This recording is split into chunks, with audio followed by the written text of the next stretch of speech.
పాతమైనటువంటి కాదు, కొత్త జీవితమును దేవుడు నీకు ఇవ్వబోతున్నాడు. అందుకే దేవుడు సెలవిచ్చినట్లా మనం అలాగా చేయదము. హల్లెలూయా. దేవుడు ఏదైనా మన జీవితంలో ఒక నూతన కార్యము జరగాలంటే కూడా దేవుడు సెలవిచ్చినట్లనే, ఏదైనా దేవుని చిత్తమే. ఈరోజు మనం ఎన్ని కోరుకున్నానో అది జరగదు. ప్రభు చిత్తము లేకుంటే ఏది జరగదు. ఈ రోజున మనము మన కుమారుల కొరకును, మన కుమార్తెల కొరకును, మన రక్త సంబంధం కొరకును, అనేక మంది కొరకు మనం ప్రార్థన చేస్తున్నాము. నూతనమైన ఆత్మల కొరకు కూడా మనం ప్రార్థన చేస్తున్నాము. కానీ అది ఎవరు సెలవు ఉండాలి? దేవుడు సెలవిచ్చినడలా, దేవుడు సెలవిస్తేనే మనం అలాగా చేయదము. అలా కార్యములు చేసేది ఎవరు? దేవుని చిత్తము కావాలి. అలా ఉన్నప్పుడే ఆ కార్యము జరుగుతుంది. కానీ దాన్ని జరిగేంత వరకు మనం ఏం చేయాలి? ఓపికతోనూ మనం ఏం చేయాలట? ప్రభు వైపు చూస్తూ మనము పరుగు పందెంలో ఉంచబడినటువంటి జీవకిరీటం పొందుకోవడం కొరకై ఆ దేవుని వైపు మనము గురిగెత్తకే మన పరిగెత్తే బిడ్డలుగా మనము ఉండాలి. అందుకని ఒక్కసారి వెలిగింపబడినప్పుడు, ఒక్కసారి వెలిగించిన వెలుగట అది ఎప్పుడు ఆరిపోయేదిగా ఉండదు. హల్లెలూయా. ఏ వెలుగట?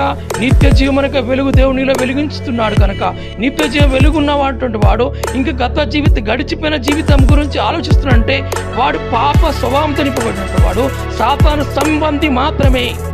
సాతాను సంబంధం కలిగిన వాడు కనుక ఏం చేస్తాడు? గత జీవితాన్ని తవ్వుకుంటూ కూర్చుంటూ అంటాడు. దానివల్ల వచ్చేది ఏమి లేదు. సపోజు మనం ఈ రోజున ఏం చేస్తారు? చాలామంది ఇప్పుడు పూర్వకాలంలో ఆ యొక్క గుప్త నిధులు ఆ యొక్క భూమిలో దాచబడ్డాయని చెప్పేసి అనేక మంది మిషన్లు పెట్టి ఎన్నో రకాలుగా ఇక మిషన్ పడుకో చూపిస్తూ అక్కడ బంగారం అని చెప్పేసి ఏం చేస్తున్నారు?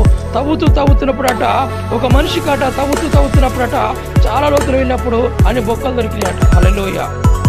తవ్వడం ద్వారా ఏమొచ్చినాయి? అక్కడ బొక్కలు వచ్చినాయి, బంగారం అనేది లేదు. అంటే ఆ మిషన్ ఏం చేస్తున్నది?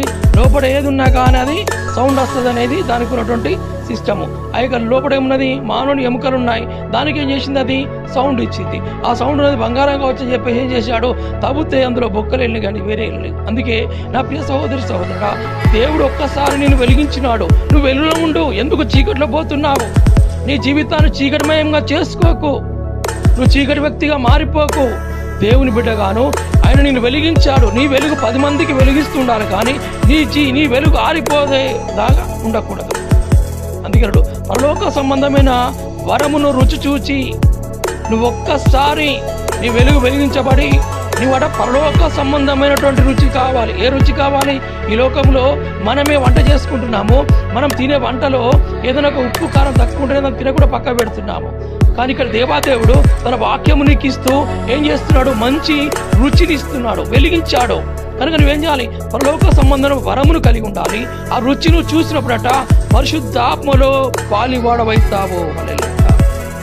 ఎప్పుడు పరిశుద్ధాత్మ మీదకి వస్తుంది? సర్వం చెప్తారు, అయ్యా నేను ఉపవాసం ఉంటే నీకు ఇలాగ వచ్చి, అది ఉపవాసం ఉండ ఓకే, కానీ ఇక్కడ ఏముండాలి? వాక్యం ఉండాలి. దేవునితో నువ్వు పరిపూర్ణ మనసు కోరుకోవాలి. కోరుకున్నప్పుడు దేవుడు నేను ఎలాగ వచ్చినాడు? ఆత్మలాగా వచ్చినాడా? పావురంలాగా వచ్చాడా? ఇవన్నీ తర్వాత విషయము. కానీ ఇక్కడ ఏమన్నాడు? నువ్వు ఒక్కసారి పరిశుద్ధాత్మను పాలివాడైతే వాని జీవితంలో ఎన్ని ఆటంకాలు ఎదురైనను, ఎంతమంది వాని ప్రోత్సహించినను, తాగడంలో కావచ్చు, తప్పు చేయడంలో కావచ్చు, ఏమాత్రం కూడా వారి పాదములు త్రొట్టిల్లనివ్వడు. హల్లెలూయా. హల్లెలూయా.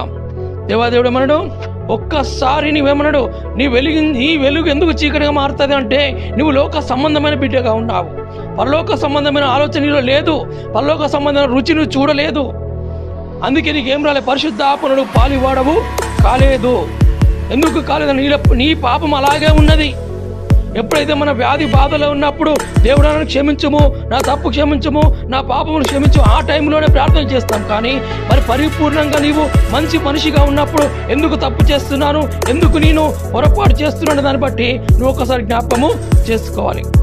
ఒకసారి మనము జ్ఞాపకం చేసుకున్నప్పుడు ఎప్పుడు కూడా నువ్వు పడిపోయేవాడుగా ఏ రోజు కూడా నువ్వు పడిపోవు, ఏ రోజు కూడా నువ్వు పడిపోయేవాడుగా ఉండవు. అందుకే దేవుడు ఇక్కడ దేవాదేవుడు అన్నాడు పరిశుద్ధాత్మలో మనము పాలివారం ఉండాలి. దేవుని దివ్యవాక్యమును రాబోవు యుగ సంబంధమైన శక్తుల ప్రభావం అనుభవించిన తరువాత తప్పిపోయిన వారు తమ విషయంలో దేవుని కుమారుని మరలా సిలువ వేయించున్నారు, బహాటముగా ఆయనను అవమానపరుచున్నారు. గనుక మారు మనసు పొందినట్లు అట్టి వారిని మరలా నూతన పరచుట అసాధ్యము. హల్లెలూయా. చాలా మంది యేసుప్రభు నమ్ముకొని తర్వాత విడిచిపెట్టబడుతున్నారు. మరి విడిచిపెట్టబడ రాబో దేవుని యొక్క దివ్యవాక్యమును నమ్ముతూ రాబోయుగా